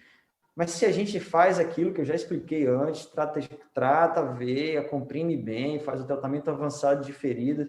Ela tinha 17 anos com essa lesão. E agradeço também o apoio aqui das empresas que a gente utilizou para tratar essa paciente. Você vê que em 6 meses ela continua com excelente qualidade de vida, e depois de 17 anos sofrendo. Hoje a gente usa uma plataforma tecnológica, não vou entrar no detalhe, mas que eu consigo fazer análise individualizada desses pacientes, qual o lado da úlcera, quem foram os profissionais que trataram, o que é que usou e etc. Isso é muito importante para a gente acompanhar nossos pacientes, que a gente acompanha com ultrassom também, e que tem porta aberta, o paciente que a gente tratou, e se ele precisar, ele volta, a gente faz a revisão, faz o Doppler, acompanha ele. Alguns casos, uma úlcera há 3 anos, a veia fibrosou, e outros até há 6 anos atrás, que a gente tem documentado com fibrose da veia sem recidiva da úlcera. Publicamos no livro também de escleroterapia, de ultrassonografia vascular, hoje referência no Brasil. E esse é um caso icônico que eu, para finalizar, vou mostrar para vocês que a gente tem aqui um paciente que chegou com uma história de 8 anos com essa lesão. Ele é agente comunitário, talvez muitos conheçam, eu não vou citar os nomes por uma questão ética, mas ele tinha uma veia gigante, uma perfurante na coxa, a gente tratou com espuma ecoguiada. 60 dias depois ele estava assim, então ele tinha 8 anos, a queixa dele é que não conseguia tomar banho de mar com o filhinho, que tinha 5 anos de idade, ele nunca tinha levado o filhinho dele na época para a praia, o filhinho pedia sempre, só que ele não podia tomar banho de mar com essa úlcera. Isso deu certo, graças a Deus, a gente acompanha ele. 2 anos depois ele voltou com dor nessa região, era uma veia que tinha que ser tratada, e a gente tratou. E aí a gente já consegue, em 2020, praticamente o tempo que nós temos de programa municipal, aí, um programa absolutamente inovador e único no Brasil, a gente vê que a veia continua legal, pequenininha, sem refluxo, e ele continua muito bem. Ele na última revisão, ele estava com a calça e falou: como é que você está, fulano? Eu estou batendo bola. E aqui na Bahia a gente sabe que bater bola quer dizer: estou bem, eu estou legal, está tudo legal. E ele está literalmente jogando futebol, eu vi até com uma chuteira e fez questão de mostrar isso. Então isso se chama segmento, né? Isso, o cuidado holístico ele exige também. Lá no nosso CTDV, até junho, tratamos mais de 1.160 doentes. Você pode ver 30% com úlcera, certo? E mesmo com vários problemas e várias situações extremamente desafiadoras e de crise que nós vivemos lá dentro, e com pandemia, inclusive, que só aumentou a nossa crise, nós conseguimos tratar quase 450 úlceras venosas nesse pequeno período de 1 ano e meio. Isso representa a experiência de muita gente de uma vida inteira. E olha a gravidade dos nossos doentes, 32% deles com úlcera dos 2 lados. Então, essa representa um programa que foi criado a 4 mãos, com certeza, muitas mentes. Aqui é uma foto representativa, não quero ser injusto de não colocar todo mundo que fez parte, né, desde o início de tudo isso, mas aqui são pessoas nessa foto extremamente importantes e que auxiliaram muito na criação, e que hoje já mudou o processo, mudou o protocolo, a gente busca melhorar, mas continua, né? Então, Eduardo, Georgia, Dani, a Marta no passado e Sandrinha Gargu, que está aqui conosco, minha gratidão eterna, né? Pelo respeito, pela paciência, digamos, todos os ensinamentos, inclusive em termos de gestão, que eu entrei menino, hoje eu estou, pelo menos, adolescente na gestão pública. Esse nosso programa teve repercussão nacional, internacional, e hoje o cuidado holístico é o que a gente busca para tentar dar esperança, qualidade de vida para essas pessoas, como esse e outros que eu mostrei aí, que tinham indicação, inclusive, de amputação. E tenho certeza que muitos pacientes como esse perdem a perna por infecção, necrose, etc. Continuam perdendo as pernas. E eu espero que todos nós possamos voltar a abraçar essas pessoas fisicamente, mas enquanto a gente não consegue abraçar fisicamente por essa terrível e desafiadora pandemia, que a gente consiga abraçar com cuidados especializados, com reconhecimento por esse cuidado, com apoio que a gente precisa para dar esse cuidado super especializado, extremamente caro, extremamente difícil, que a gente continue lutando e tenha cada vez mais esse apoio, porque eu garanto para vocês que é nos momentos de crise e de desafios que a gente mais cresce. E eu tenho certeza que a gente cresceu muito nesses últimos anos e que esse cuidado holístico, ele é para nós e vai ser para muita gente no Brasil inteiro uma realidade no futuro, para o bem desses pacientes. Obrigado pela atenção de vocês e que Deus abençoe realmente a toda a equipe e todas as pessoas que sempre estiveram, que ainda estão envolvidas com o programa e com a rede municipal que luta muito para tratar dessas pessoas. Que a gente realmente seja abençoado por Deus. Obrigada, doutor Marcelo, né? Mais uma vez aqui compartilhando o conhecimento com os profissionais de saúde da rede e outros ouvintes, né? Trazendo essa importante parceria da Secretaria Municipal de Saúde de Salvador com o CTDV, com o procedimento de espuma, né? Essas capacitações que aconteceram e acontecem, né? Mesmo com a pandemia, a gente, né, vem capacitando os profissionais da rede, né? Quanto a bandagem elástica, né? Quanto ao acolhimento do paciente. Renata, que apresentou mais cedo a palestra, falou, né, da importância do acolhimento lá no CTDV, né? De como ela ficou gratificada estar participando desse momento, né? A lista é grande, a gente tem uma agenda já para fevereiro, né, de profissionais para encaminhar para você, né? E por conta da pandemia, a gente reduziu no número de profissionais para capacitação, e aí isso ficou bem mais prolongado, né? E já estamos para o ano que vem a nossa agenda, né? Então, agradecer, né, esse momento. Eu sei que lá no CTDV vocês fazem um acolhimento, né, com os profissionais, fisioterapia, psicologia, tudo no mesmo momento. Isso é importante para os usuários, né? Importante também para os profissionais da rede que passam lá para falar com você, né? Para participar desse momento de capacitação, né? Então, isso é bastante interessante. A gente tem aqui algumas perguntas. A primeira pergunta é de Daniela Mendes. Ela quer saber para onde encaminhar os pacientes para fazer o desbridamento. Eu acho que essa pergunta não está direcionada a você, né? Eu acredito, não sei se lá no CTDV, caso o paciente seja encaminhado para você, lá se consegue fazer o desbridamento? Se o paciente for para fazer o tratamento de espuma? Com certeza. Hoje a gente é, como é que eu posso falar, contratualizado para tratar aqueles pacientes, apenas aqueles pacientes que recebam espuma, certo? Sim. Então, isso às vezes pode limitar um pouquinho as indicações dos pacientes que nós tratamos lá. De qualquer forma, como eu falei, uma equipe especializada, com um protocolo correto, com certeza a gente faz o máximo que a gente pode fazer a nível ambulatorial e com segurança, sendo que esse é um ponto fundamental no tratamento de feridas crônicas e complexas. Todos nós, eu vejo aqui, eu não estou conseguindo ver lá o chat quantas pessoas estão linkadas, mas aqui eu vejo nesse grupo aqui do Zoom, enfermeiras que sempre me inspiraram, pessoas extremamente experientes, que já estiveram lá, que conhecem o nosso trabalho. Eu não quero nominar todo mundo, depois eu esqueço alguém, vai ficar injusto, mas pessoas de alto gabarito aqui que sabem, inclusive isso foi apresentado mais cedo, a importância do desbridamento no protocolo de tratamento de ferida. Então, isso é ponto fundamental. Óbvio que tem pacientes com doenças arteriais que têm que ser revascularizados, pacientes com doenças inflamatórias, arteríticas e que não aguentam, não suportam o nosso protocolo ambulatorial, também teria que receber uma intervenção um pouquinho maior. Eu, inclusive, tenho projetos e planos em relação a isso.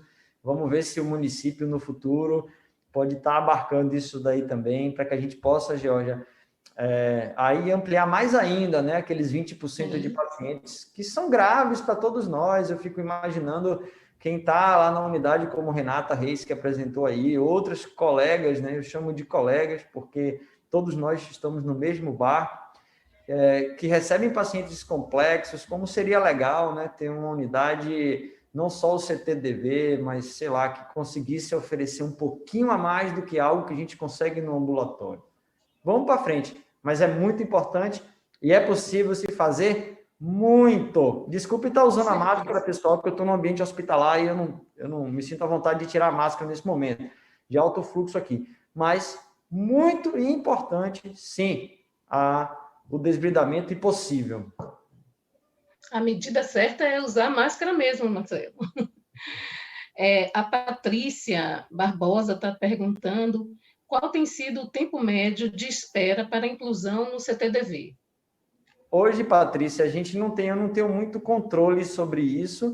A gente está fazendo a triagem dos pacientes que são encaminhados pelo município, encaminhados lá para o CTDV. Então, o município hoje tem uma rede um pouco maior, graças a Deus, né, que oferece espuma para mais pacientes, são mais centros, né, são mais de 10 centros hoje em Salvador, se eu não me engano, fazendo. Então, é algo que a gente vai recebendo e vai fazendo pedindo autorização para poder tratar esses pacientes. O fluxo mudou bastante, então eu não tenho muito como falar de tempo, né? O que eu tenho como falar, que está funcionando muito bem, é que mesmo a gente tendo que pedir autorização para tratar os pacientes previamente, essa autorização está sendo muito rápida, muito eficaz, e George e Sandra sabem disso. Eu não sei se vocês estão diretamente ligados, mas a diretoria com Daniela está ligada, a gente consegue solicitar autorização para o paciente hoje, no máximo uma semana a gente está tratando esse paciente. Isso é excelente, porque esse paciente já sai para a autorização, com ultrassom, ele recebe o laudo dele, quando a gente vai tratar, já sabe tudo o que aconteceu com ele, dá um pouco mais de trabalho, mas também diminui um pouco o trabalho no futuro, né? A autorização está sendo bem rápida e a seleção dos pacientes muito bem feita, pelo menos lá no CTDV, tenho certeza disso. Isso é importante, né? Porque essa seleção se inicia lá nas unidades de saúde, né? Com as enfermeiras, que foram capacitadas por você para fazer essa triagem, né? Isso é importante elas perceberem que a triagem que elas fazem nas salas de curativo tem o resultado lá quando os pacientes são recebidos por você. Aqui tem a mesma Patrícia, está perguntando qual a previsão para os próximos cursos sobre bota de una, né? O que a gente comentou, que é feito um agendamento de acordo com o encaminhamento das enfermeiras distritais para nós lá da rede, e aí nós agendamos e encaminhamos, né? Damos um retorno para a enfermeira e para a Marcela. Isso, nós temos uma comunicação muito legal e muito organizada e planejada com Geórgia, com Sandra. Nós recebemos o nome previamente, as pessoas que não estão na lista, infelizmente, não podem se capacitar. É uma coisa muito planejada, organizada. Peço que sempre alguns esquecem, tem que trazer o guarda-pó, sapatinho fechado, porque não é só na pandemia, é uma sala de curativos avançada, então a gente precisa respeitar isso, mas está funcionando. E a gente está capacitando, a gente está correndo atrás. Isso. A gente só tem uma agenda já para fevereiro, então, assim, solicitar as enfermeiras distritais para encaminhar os nomes, e aí a gente vai agendando na medida do possível. Aqui tem Marisa Souza, está perguntando se o ultrassom com Doppler deve ser realizado só depois da cicatrização da ferida ou pode fazer antes da cicatrização? Essa pergunta é extremamente importante. Como eu falei na aula, talvez não tenha ficado muito claro, mas eu falei na aula desde o início lá, né? Que assim, o ultrassom com Doppler para as feridas, que alguns chamam de vasculogênicas, outros chamam de úlceras vasculares ou com comprometimento circulatório, tá? É muito essencial o ultrassom. Então, teoricamente, o ultrassom com Doppler, ele deve ser feito antes de qualquer tratamento de qualquer paciente que a gente tenha uma suspeita de uma úlcera venosa, arterial, mista, etc. Então, tem vários outros comprometimentos ali que a gente ajuda muito, direciona o tratamento. O ultrassom direciona não só para a causa da doença, para a causa da úlcera, que é o principal ponto, é que esse é o ponto fundamental. O que está causando aquela úlcera? Claro que o exame físico, o exame clínico, laboratorial, muitas vezes fecham o diagnóstico, mas o ultrassom vai direcionar mais ainda, vai definir quem causou a úlcera, o que está causando aquela lesão e como a gente vai poder comprimir, injetar, revascularizar, desbridar. Tudo isso pode ser definido pelo ultrassom, pelo especialista. Sim.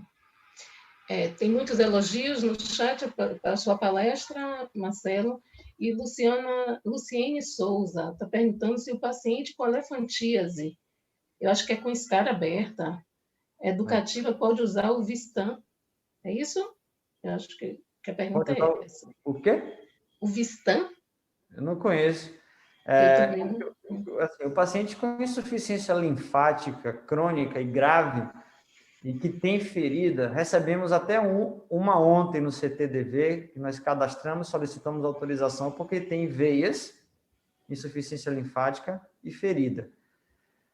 Aí a chave, além de tratar a infecção dessas feridas, que sempre tem infecção associada, é tratar a insuficiência linfática. É o tipo de compressão que você vai utilizar. Se ele tiver veia, a gente vai injetar na veia, porque vai melhorar a insuficiência linfática. A cirurgia, às vezes, piora a insuficiência linfática. o tratamento com injeção de escleroterapia melhora a insuficiência linfática, porque não vai lesar vasos linfáticos. Então, esses pacientes são extremamente complexos, muito sofridos, e exige uma terapia de compressão avançada, alto nível. Mas tem solução, tem tratamento. Essa semana passada, há 15 dias, eu recebi um paciente com necessidades especiais, com a síndrome espástica, que depois dos 20 anos de idade, ele começou esse problema neurológico. Hoje ele está com 23 anos, 24 anos. Ele é na cadeira de rodas, com alteração cognitiva e do corpo inteiro, com uma insuficiência linfática bem importante. Em 7 dias de tratamento, com a terapia de compressão correta, nós conseguimos fazer com que ele calçasse tênis, fizesse fisioterapia, que ele não conseguia mais, com dor e pelo grande edema. Então, a gente tem 2 fases para finalizar. Tem a fase de descongestão do tratamento da insuficiência linfática e a fase de manutenção, que exige acompanhamento e material bom para tratar. Isso. Cleide de Souza, das Neves, está perguntando como conseguir um tratamento de espuma pelo SUS. Aí, quem vai responder é você, minha amiga Georgia. Como é que ela vai cadastrar o paciente em nossa rede, que eu só faço receber o paciente, eu confirmo a necessidade com a PAC bonitinha, mas aí entre em contato com as meninas, com minhas amigas, com Sandra, com Georgia, para encaminhar o paciente para nossa... Se cair na nossa rede, eu brinco, não é peixe, é cura. Com certeza. Georgia Nunes, ela é enfermeira da Policlínica Regional de Feira de Santana e gostaria de saber se existe a possibilidade de participar dos demais cursos e treinamentos. Bem, a gente deu uma parada, obviamente, né, dos cursos presenciais. O último que nós fizemos foi em novembro de 2019, e fizemos muitos cursos para médicos, mas também muitos com participação, graças a Deus, e a parceria da enfermagem. Então, eu acredito que na terapia de compressão a gente possa acrescentar muito, divulgando o conhecimento teórico, mas também na prática, como utilizar. Esse ano nós tínhamos vários planos, mas o mundo inteiro teve que mudar de planos esse ano. O mundo inteiro, como a Georgia bem falou aí antes, e é até emocionante o seu depoimento, porque todas as nossas famílias mudaram. Nós, como seres humanos, tivemos e estamos tendo uma oportunidade única em nossas vidas para melhorarmos como seres humanos, para crescermos, para estarmos cada vez mais altruístas e pensando no mundo ao nosso redor, não só no nosso umbigo. Então, em relação à educação, é óbvio que eu quero começar, e agora em 2021 eu tenho surpresas para vocês.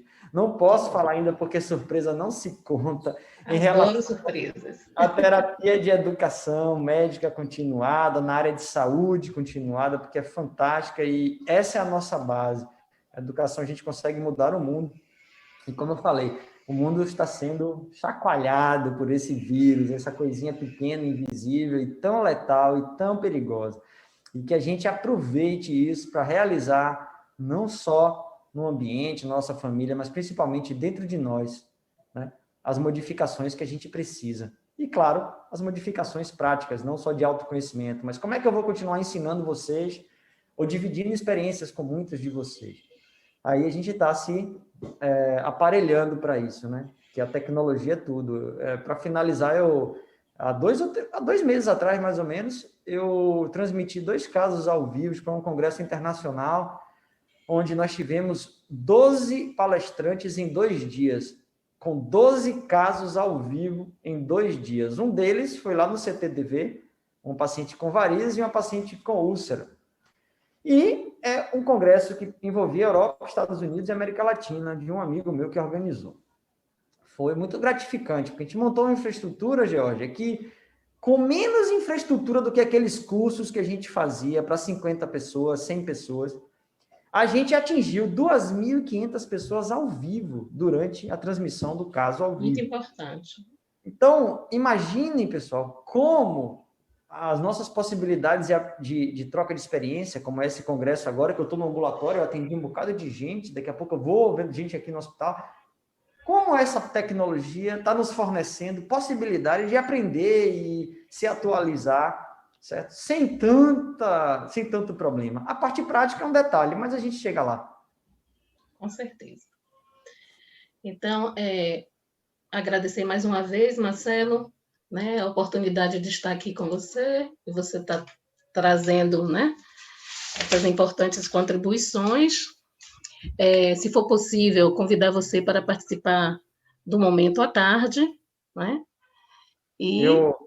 Eu queria agradecer, Gel, sem te interromper, mas infelizmente, eu estou com um compromisso, um procedimento à tarde aqui no hospital que não pode esperar.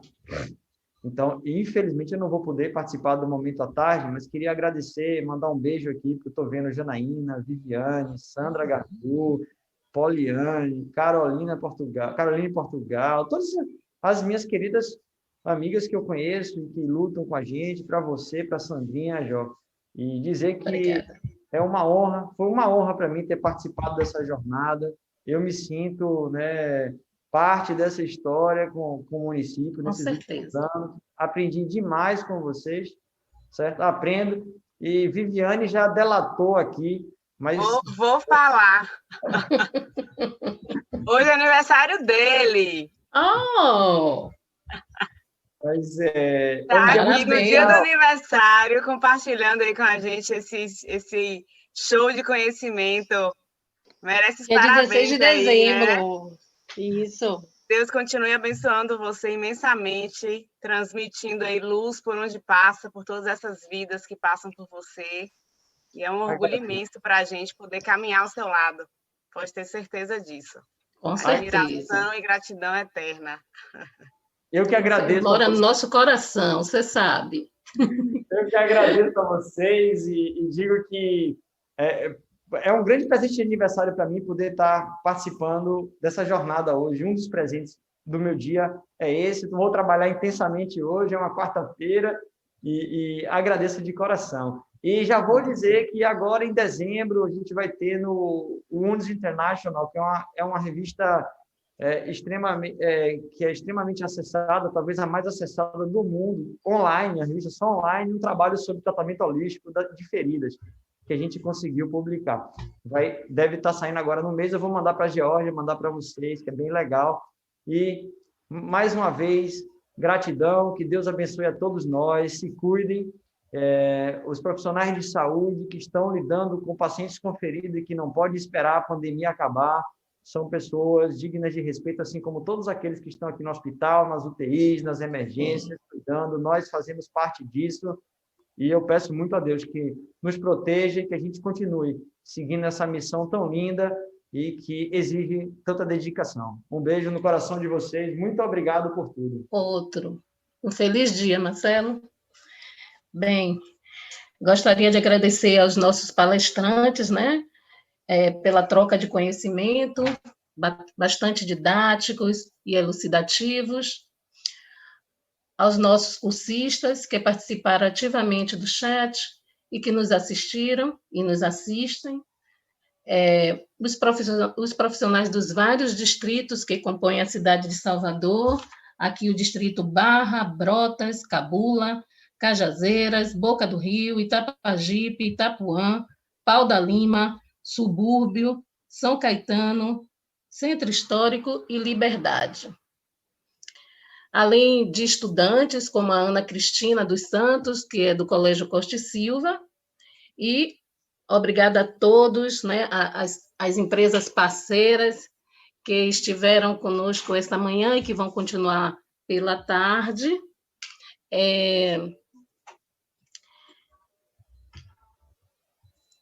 E, a partir das 13 horas, retornaremos, né, para as palestras que serão faladas, né, no turno vespertino. O link de acesso é o mesmo que vocês têm, né? Então, até a tarde, né, até as 13 horas. E muito obrigada.